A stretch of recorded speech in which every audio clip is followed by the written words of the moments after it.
Yeah. Another one of those. This is for my Q.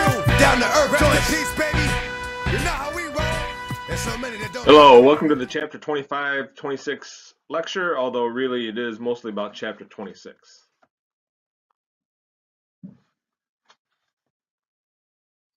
Okay, so the first three highlights are from 25, so don't freak out if you don't see them in Chapter 26.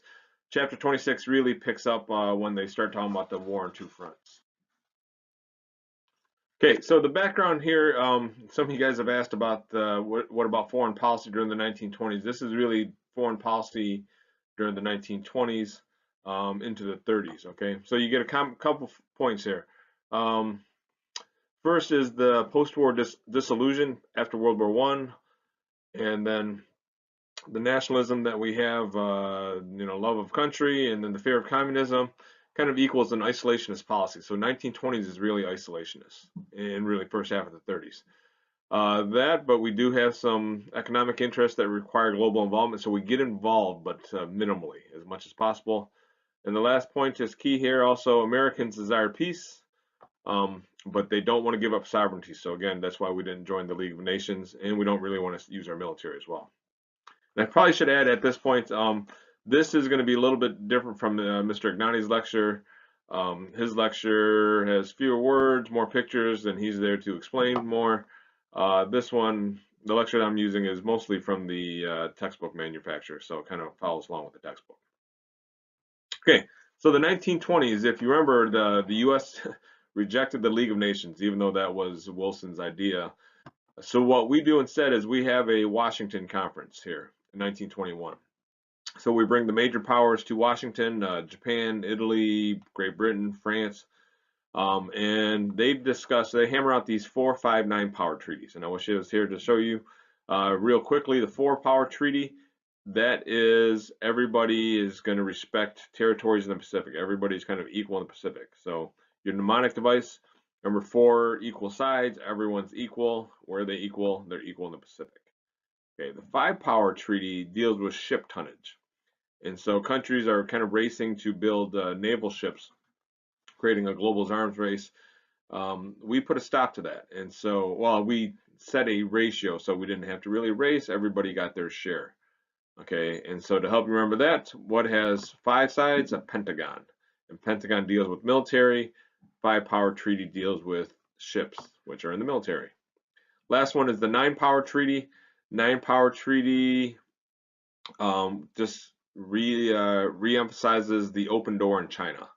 I don't have a easy mnemonic for this one. You should just know that 9 is a lucky number in China. Pretty much every number in China is lucky except for like 4, which means death. So that's bad. Okay, so how we're going to avoid war? Well, we can just make a treaty out of it. Second stroke of genius they had was the Kellogg-Briand Pact.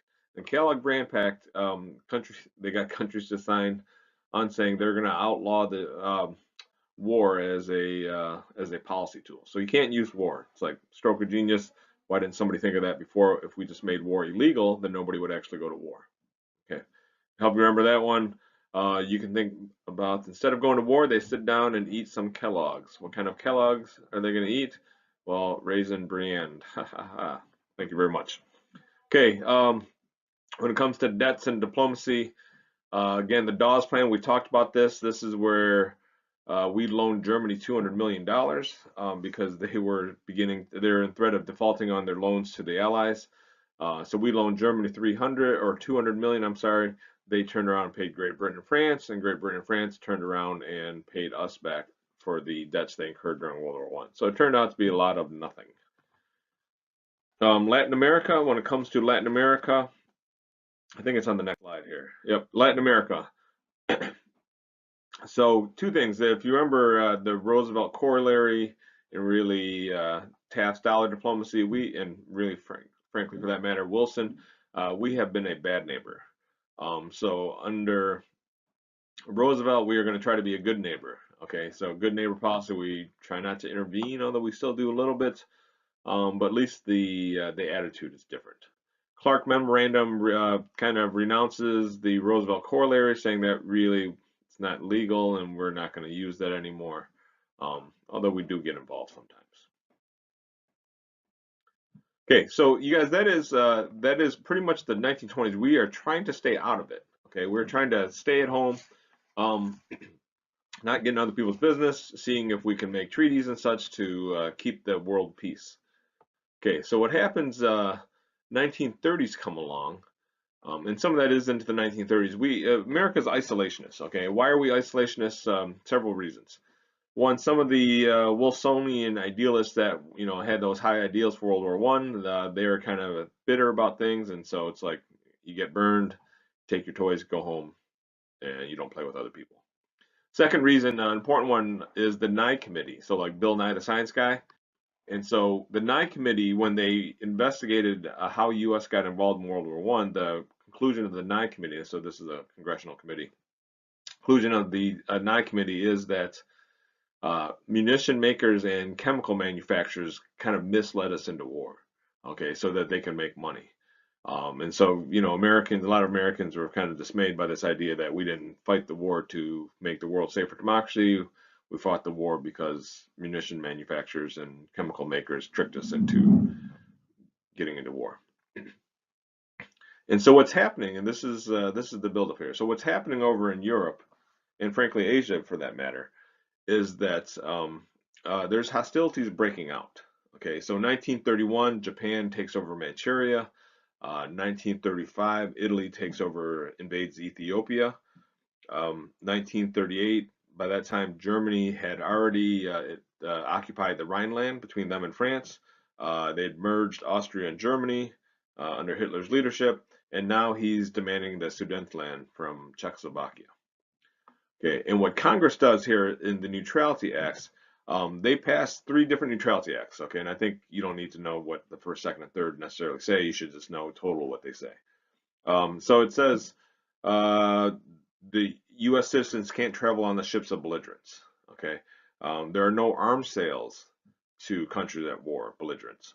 Okay, we can sell non-military goods to countries at war, but they must use their own ships to pick it up, and they must pay in cash. And so if you look at the Neutrality Acts in total, essentially they are trying to keep us out of World War One, because those were the exact things that got us into World War One. Okay, the Lusitania got sunk, the Allies were in debt to us, and and then essentially we made bets on them, and we needed them to win. So the Neutrality Acts are an attempt to keep us out of what's going on in Europe. Okay, and so what happens is Roosevelt's quarantine speech. He gives a quarantine speech that there's these belligerent powers around the world, and they must be quarantined. And the U.S. public's response was hostility. Okay, that they are not ready to get involved in the rest of the world, and that's I think if you ever get an essay question, that should be part of your evidence. The U.S. is isolationist. We do not want to stick our nose in around the world. Okay, so what's happening I mentioned over in Munich, or I didn't mention Munich, I mentioned the Hitler and the Germans wanted part of Czechoslovakia, and so the European powers, British and French, met in Munich, and they worked it out with Hitler, and they said, as long as it's the last piece of territory that you will take, you can have it. Okay, and that policy is called appeasement. Like if we just give them this land, even though it's not really theirs to give, that'll be enough, because nobody really wants to go to war either. Okay, and obviously that failed, so Hitler ended up taking all of Czechoslovakia. And so if this whole trouble could have been avoided if they just read that child's book, If You Give a Mouse a Cookie. And you know what happens when you give a mouse a cookie. Okay, so again, a lot of America is not ready for war. Probably the leading objectionist to U.S. becoming involved in European troubles and Asian troubles really is the America First Committee. Okay, the America First Committee, it's kind of like what it says, or you can read the banner below. They don't want us involved. Okay, again, we tried it in World War I, we got badly burned. So they want us to take care of America first. And the leading spokesperson actually was Charles Lindbergh. Charles Lindbergh is the pilot that flew across the Atlantic, first solo flight across the Atlantic, also had his son kidnapped and killed from his house. So he's kind of an American hero, but he becomes the leading spokesperson for this America First, actually visits visits Germany, sees their air force, comes back warning of the powerful air force that Germany has. Um, so it says, we should take care of America first. If that slogan sounds familiar, that is also a slogan that President Trump has adopted once he came into office, or actually, I think while he was campaigning. Okay, so third term, Wendell Willkie runs against President Roosevelt. If you remember, George Washington set the precedent that a president only runs 2 times. Roosevelt kind of played it sly, didn't really say, was nominated, won. He wins a third term. Okay. Here's the shift, though. So neutrality becomes abandoned. And what's happening is countries are falling in Europe, and the writing's on the wall. And America is not quite ready yet there. FDR sees that we're going to need to get involved. And so 2 things. He passes this, or he gets Congress to pass this Lend-Lease Act. Okay, and I wish you could see this little political cartoon down here. Lend-Lease Act says essentially we will lend or lease supplies to any nation that we deem as vital for our security, which is kind of like saying, any country that we need, i.e. Great Britain, we're going to help you out. Okay. The Atlantic Charter is the meeting between Roosevelt and Winston Churchill, which essentially they issue this statement that says they share common principles. Essentially, they're in allegiance to one another. Okay. And so what happens is, with the Lend-Lease is we are giving supplies to Great Britain. And because they don't really have enough ships to help pick up the stuff, we are actually escorting the supply ships all the way out to like Iceland. And what happens is, we are signaling the position of German submarines to the British ships. We're pretty much by the summer of 1941, we're fighting the undeclared war, naval war with Germany. And Hitler has specific orders: don't shoot American ships, because he knows that if a German submarine sinks an American ship, that's going to give America an excuse to go to war. Okay, so by summer of 1941, we are ready. We're pretty much at war, but in an unofficial capacity. So what actually takes us to war? Tokyo decides to go to war. There's a threat of America coming in. And so Japan, they have negotiators actually in Washington, D.C. at the time of the Pearl Harbor attack. They decide to strike Pearl Harbor. We had inklings that they were going to come and attack, and so unfortunately we had all of our ships lined up. Actually, there wasn't less of an attack, more concerned about sabotage. So we had our planes lined up, one next to each other on the airfields. We had our battleships lined up one next to each other in Pearl Harbor, in the harbor, which of course then made easy targets for the Japanese bombers when they came. And so that essentially introduces us into World War One. Sorry, let's try that again. Introduces us into World War II. Okay, and that's everything that you would have missed from Chapter 25. Okay, and that you need to know from Chapter 25. So before we get into World War II, so Chapter 26 includes World War II. Just like all things, we don't really concern ourselves with the battles, except for maybe the turning points in the end. I think this is helpful for you because there's 2 theaters of battle. Okay, so if you look at this, August 1939 is kind of the official start of World War II. And so Germany invades Poland in 1939, and they actually have an agreement here with the Soviet Union not to attack each other. 1939, European theater goes, and by theater I mean that's where they start, or that's where they're fighting. It goes until 1945. In the Pacific, in particular for the U.S., we don't get involved until December, when we're attacked in Pearl Harbor, December 7th, 1941. That ends in August 1945. Okay, so 2 theaters, European theater, Pacific theater. A couple things you should note, and this will come up in the lecture. Stalingrad over here is kind of the turning point, the midway point of the European theater. Here in the Pacific theater, it's the Battle of Midway. And so Brinkley does what Brinkley does, and he kind of goes back and forth in and out of the battles. But if you ever need to go back, you can just kind of reference that. Okay, so containing the Japanese, we actually decided to fight in Europe first. And so in the Pacific theater, it's just, kind of we're doing what we can, but we're concentrating our forces. We need to defeat Hitler first. All the Allies agree on that. And so Midway is one of the it is the turning point. Okay, and that's the turning point because that essentially marks the extent of Japanese ability, the Japan's power to project their. Let's try that again. Japan's ability to project their power outward. Okay, there's a map coming up. I'll show you. But the important thing is happens there is 4 of Japan's aircraft carriers are destroyed. Okay, and that's what really limits her ability. And this, I believe, this is the first battle where the 2 opposing sides don't see each other, and so the aircraft carriers are far apart, but it's the planes that do the damage. Guadalcanal, we recapture Guadalcanal to help us get to the Philippines. The big thing is island hopping. So our strategy in the Pacific, we don't need to capture every single island in going to Japan. We can actually hop from island to island and go around their forces. Okay, so from here to here, and you avoid like the island with the major, with major concentration of Japanese troops. Okay, so that is in the Pacific. So the red line there, I believe, says and this is in your book, I'm pretty sure. So the red line here is the extent of Japan's power to project outwards. Okay, I'm not doing this any service, any good service. Okay, so holding off the Germans, what happens is Germany actually breaks its pact with Russia, and it turns around and invades Russia. And if you're a historian at all or know anything about history, you know that you don't invade Russia because of the Russian winter. And Hitler and the Germans thought they could actually defeat Russia before winter hit, and so they didn't pack any of their winter gear. They are moving swiftly through Russia, or through Russia. Russian army, as they're retreating, are burning crops, so nothing can be used. They make their stand in Stalingrad. And Stalingrad is a hand-to-hand, floor-by-floor, building-by-building battle. And they finally, the Russians defeat the Germans there, and they begin to beat back the Germans.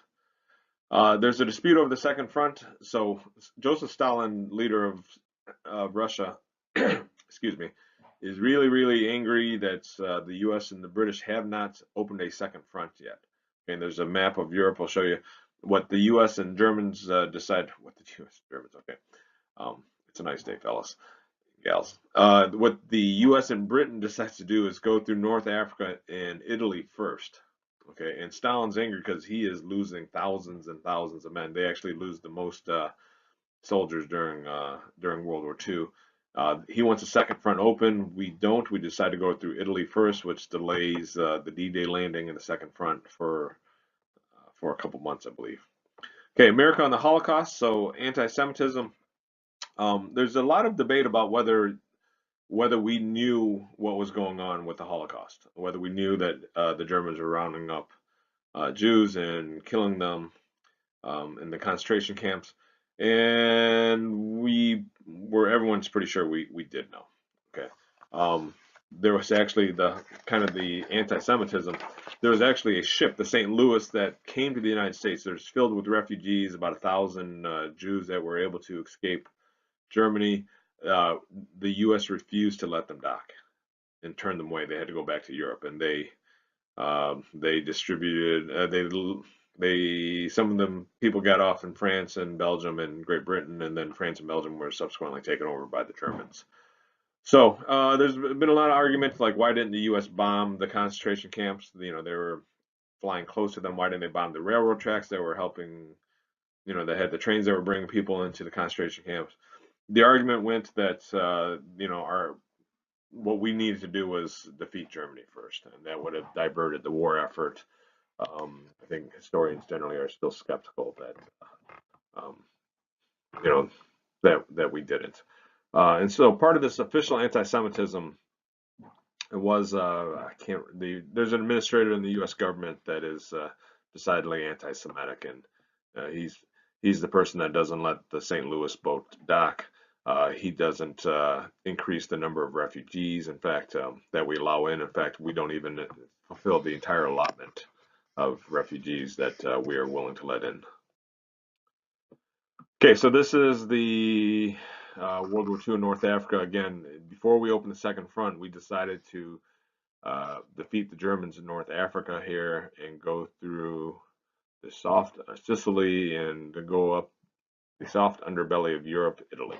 Okay, so we accomplished that. Mussolini's defeated. He's strung up by a light pole in Italy. Okay, so turning to the home front, war-induced economic recovery. We actually, so if you remember, the New Deal spending kind of stopped in 1938. We actually spend more money than all the New Deal programs put together. Okay, and Brinkley gives this statistic. In 1939, the U.S. federal budget was $9 billion. By 1945, it was $100 billion. Okay, so that is the economic recovery. What happens, one of the legacies of World War II is the Western United States, so Washington, California, it really comes up as a grows as a significant or grows in significance for America. So California and Washington, we build Navy shipyards there, we build planes there, so the government invests a lot of money. People move out there for the jobs. Okay, and so it really becomes a hotbed of growth during World War II and obviously after that as well. Labor in the war, the U.S. is able to negotiate with labor unions, and they will, well, a couple things. So they limit wage increases to 15% because problem is during a war, there's a shortage of labor, so it'd be really easy to demand more, and that would obviously interfere with the war effort. So they are able to negotiate a 15% increase and no strikes. And despite all that, there were still some strikes, wildcat strikes, ones that aren't authorized, but for the most part, that worked. Okay, also staying domestically, stabilizing the boom. So you have the Office of Price Administration. Those folks deal with prices and salaries, wages, some production, and so they help organize the war effort. Okay. The War Production Board is similar to, if you remember, the War Industries Board during World War One. This one is a little bit more efficient, not much. Although again, the U.S. becomes the arsenal of democracy during World War II. We help motivate people with the propaganda posters to buy bonds, to save food, to turn in your scraps, so we can turn that into war weapons. So again, a little bit more efficient than War Industries Board, but kind of doing the same thing. So coordinating U.S. purchases of war goods. Okay, this is your slide and section for the STEM people. Essentially, we have National Defense Research Committee, sure.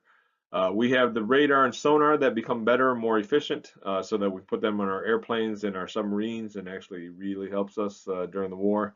Ultra and Magic are two. Ultra is Great Britain's code-breaking program. Magic is the United States' code-breaking program. So that's an important part. There actually is a very good movie, Enigma, about how Great Britain broke the German code and could decode it quickly, and Germany was never aware that we're intercepting messages and anticipating her movements.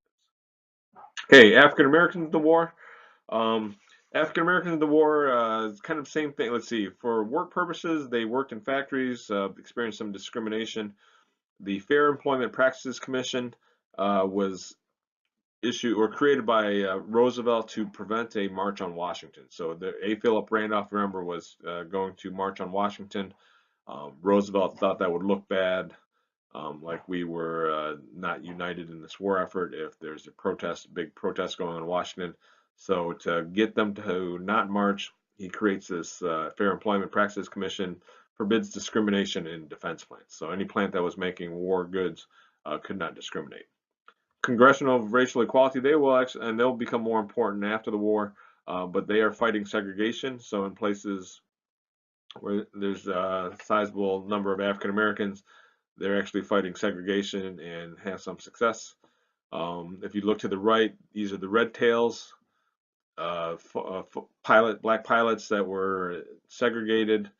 They were trained in Tuskegee, so the Tuskegee Airmen, or actually they're also known as the Tuskegee Airmen.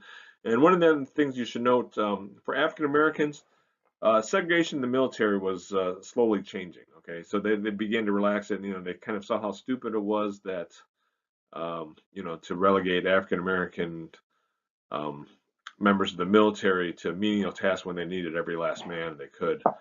So segregation was slowly being relaxed. Okay. Native Americans in the war. So they're one of the famous examples, the Navajo out in the Pacific Theater. They served as code talkers, so they could communicate in their native language.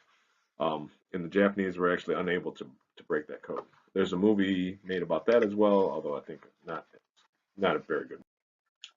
Okay, for Mexican Americans, the war workers. Mexican Americans are able to fulfill more jobs. Again, there's just a shortage of labor. In fact, they start this Braceros program, which allows Mexicans to come to the United States and work for a short time. And so that's kind of been our history with Mexico. During the Great Depression, we wanted Mexicans to go back to Mexico because there's no jobs here, no jobs for Americans. World War II, there's a shortage of labor, so we invite them back into the United States. And one of the things that happens because they tended to be because they're doing well, some of these Mexican Americans, they would dress up in these zoot suits. Okay, so the picture to the right, zoot suits that has the wide shoulders, the narrow ankles, the hat. And people, Americans resented that they were flashy. Everyone's sacrificing for war, and these guys are showing off. And then in Los Angeles, some sailors are on shore leave. Supposedly as a result of some attack, they go through the Mexican American neighborhoods and tearing up zoot suits and cutting their ducktails, they're called, off of Mexican Americans. And when the Mexican Americans fight back, the police come in and arrest them. So it's kind of an ugly racial incident during World War II. See, for women and children at war, again, women go to work. The famous Rosie the Riveter poster that is on the front of the first slide here inspired women to go to work. One of the things that happened, because women were working and men are off to war, there's limited child care, and so you actually have an increase in juvenile crime during this time. So minor stuff, breaking into cars, stealing things. The book does mention some prostitution, including some younger prostitutes, but result of no child care is that some women just kept their kids locked in the car while they're working in the factories. Similarly, what else happens here? The beginning of the baby boom. And so because of wartime, a lot of people are getting married earlier. So the marriage rate increases. And because the marriage rate increases, the birth rate increases. I'll let you ask your health teacher to figure that one out and how that works. Sadly enough, one of the other things that increases is the divorce rate. So the tensions and stresses of war still affect the family, and the divorce rate goes up. So again, marriage rate goes up, birth rate goes up, divorce rate goes up. One of the things that does not go up is high school enrollment, because because the shortage of workers, even some of the teenage kids are needed to work in factories. So high school enrollment actually decreases during this time. Okay, economic good times. Things are good. So that's what you should know. Okay, another group during World War II, the Japanese Americans. This is another kind of ugly incident in American history. The distinctions get blurred, and so one of the things, World War I, we had the anti-German sentiment where we don't drink beer, rename the food, don't play Beethoven and Bach. That happened less in World War II for Germans and Italians in particular. And so those were seen as the results of systems and dictators, Mussolini and Hitler respectively, not necessarily the people. However, for Japanese Americans or in Japanese that were here, it was really put on the people. And that, Japanese, they were always going to be loyal to the emperor, and you couldn't trust them. It doesn't matter how long they've been here. And so there's this anti-Japanese prejudice. There's a fear that's stoked by the Western Command in the United States, that they fear that there's going to be sabotage here in the United States. And so he convinces Roosevelt to issue Executive Order 9066. It will relocate Japanese Americans on the West Coast to relocation centers, internment camps, later they're known as. Again, and it's this idea that they're a security threat. And so they are given 3 days to report to stations, to be taken to internment camps, so they can only carry 2 bags with them. Okay, which meant you had to sell your house, you had to sell your store. They lost all their personal possessions. And so they're in these internment camps. Fred Korematsu, is a Japanese American that refused to report. He sued challenging this Executive Order 9066 and in 1944, and this was upheld by the Supreme Court. Okay, so this was upheld by the Supreme Court. It was constitutional. A couple things to say that though, really wasn't. I mean, there really wasn't evidence of a security risk or sabotage risk. In fact, one of the places they did not remove Japanese Americans was in Hawaii, because if they would have removed anybody of Japanese American heritage there, or any Japanese Americans there, that really would have crippled Hawaii's contribution to the war. Second thing that why this whole order was kind of bogus is that in 1988 the United States officially issued an apology for Japanese American internment. So they issued an official apology. I believe they gave 20,000 to any survivors, which of course doesn't make up for what was lost, but it's significant in the sense that the U.S. government doesn't usually issue official apologies. So you think about history with slavery, history with Native Americans, history with other groups, no official apologies. But here in this case, 1988, there's an official apology. Okay, let's see, other minority groups. Chinese Americans in the war. The Chinese Exclusion Act was finally repealed, if you remember, all the way from 1882. They let in 105 a year, which is kind of a token amount. And the reason why they repealed that was is because China was our ally, and was kind of embarrassing to have this Chinese Exclusion Act at the same time was our ally. So again, that gets repealed, 105 a year, not including spouses, and I think that goes up to about 4,000. Okay. Haven't figured out by this time the New Deal essentially ends. They dismantled the New Deal.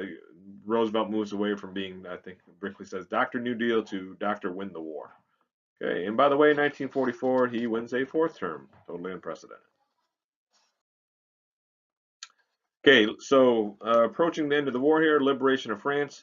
We do strategic bombing of Germany, so we drop fire bombs to hamper the war effort, which includes also, unfortunately, killing civilians. D-Day, so the massive invasion across the English Channel to get a toehold on the European continent. Again, we had gone up through Italy, but we really needed to get a foothold in France. D-Day, I strongly suggest you look up short YouTube videos or go watch Saving Private Ryan. A little bit graphic, a little bit gross. Certainly courageous beyond belief for all those soldiers that's landed on the beaches that day. Okay. So essentially we race towards Germany and Russia after Stalingrad is racing from the east. We're coming from the west. It's a race to Berlin. As the forces are closing in on him, Hitler commits suicide in his bunker. And so Germany is defeated. That is the end of the war in the European theater, which means now we can turn to the Pacific. So there's your European map. Yes, we are racing to Berlin, which is kind of significant because then you'll see who gets to occupy most of Germany will be important after the war because even though we're allies right now with the Soviet Union, we will not be allies with them afterwards. And so it's kind of like possession is 9/10 of the law. Whoever has the territory will have a big say in what happens next. Okay, so in the Pacific, again, we're doing island hopping, and what's happening is the battles are fierce. Okay, and so we are. Oh, I must have erased it. We are island hopping. One battle that I left off is Iwo Jima, and that's where we get the famous raising the flag picture below. Iwo Jima is a very small island, but it is ferocious battles. They being the Japanese, they are fighting to the death, and they're willing to die rather than surrender, which means that they had to use things like this flamethrower because they're hiding in caves. And so you'd have to use a flamethrower to get them out because if you went in there, obviously it's hand to hand and it's deadly. I don't know if it was Iwo Jima, but there's a famous case of a Japanese soldier that finally came out of hiding in like the 1970s because he did not know the war was over. So it is ferocious battles. The other thing is Okinawa. As we're approaching Okinawa, the Japanese start using kamikaze pilots, and so kamikaze pilots, they would strip down the plane, load it with explosives. The pilots would get drunk, and they would fly their planes into the American ships. Again, they're willing to fight to the death. Um, we do finally take Okinawa, which allows us to have much closer bombing runs to the Japanese mainland. But the big takeaway from these two is that, if we are to defeat Japan, it's going to take a lot of manpower because they are clearly willing to sacrifice themselves rather than surrender. Okay, which brings us to then the atomic bomb. And so the Manhattan Project, it was the secret project to build the nuclear bomb. Okay, so the United States government sinks $2 billion into this effort to the secret project to build a bomb. They use plutonium as their nuclear source. Robert Oppenheimer is the lead scientist in charge. It goes quicker than they know. It's they're working on it in several places: Oak Ridge, Tennessee, Los Alamos, New Mexico. They're actually underneath the University of Chicago with their football stadium, and so they're working on this. And the Trinity bomb, the Trinity bomb is the first test bomb in the deserts of New Mexico at Los Alamos, and so created this bright flash, and then the infamous mushroom cloud. And I think Robert Oppenheimer, after this test, was said to have stated that I've become death, destroyer of worlds. Okay, so atomic warfare, debating the bomb's use, and this is part of the controversy. As we are approaching the Japanese mainland, we have a few options. We can invade the Japanese mainland, but the estimates were, again, that it would cost 1 million lives, Japanese and American lives, and that if the soldiers are willing to fight to the death, what's going to happen when you invade the mainland? And that the civilians would also be willing to fight to the death, and you'd have to kill them all possibly. Second option was we could demonstrate the bomb's power elsewhere, maybe on some abandoned island in the Pacific. Okay, but the problem was we only had 2 bombs, so that became less feasible. Third, we can give them an ultimatum, which we ended up eventually doing. We gave them an ultimatum: you need to surrender, or you're going to get hit with this terrible weapon that the likes of no man has ever seen. Which, again, if you hear that, probably it's like, okay, whatever. Kind of underlying all this was the Soviets. By this time, at this point, we're talking July and August 1945.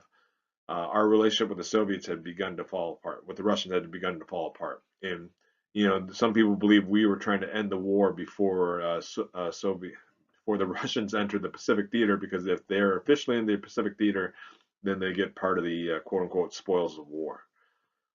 Okay, so they're actually negotiating secretly a way to end the war, but on August 6th, we dropped the bomb on Hiroshima. 3 days later, we drop a second bomb on Nagasaki. Okay, and then the Japanese surrender unconditionally.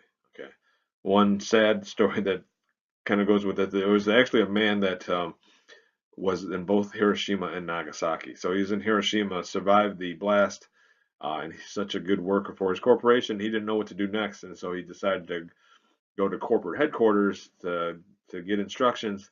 Unfortunately, corporate headquarters is in Nagasaki, and he was there when that was bombed, and he was able to actually survive both bombings. So that is the end of the chapter 26 lecture. Hopefully you find this useful, and as always, if you have any suggestions, way to improve these, shoot me an email, stop me in the hallway. I'll be more than happy to get some feedback.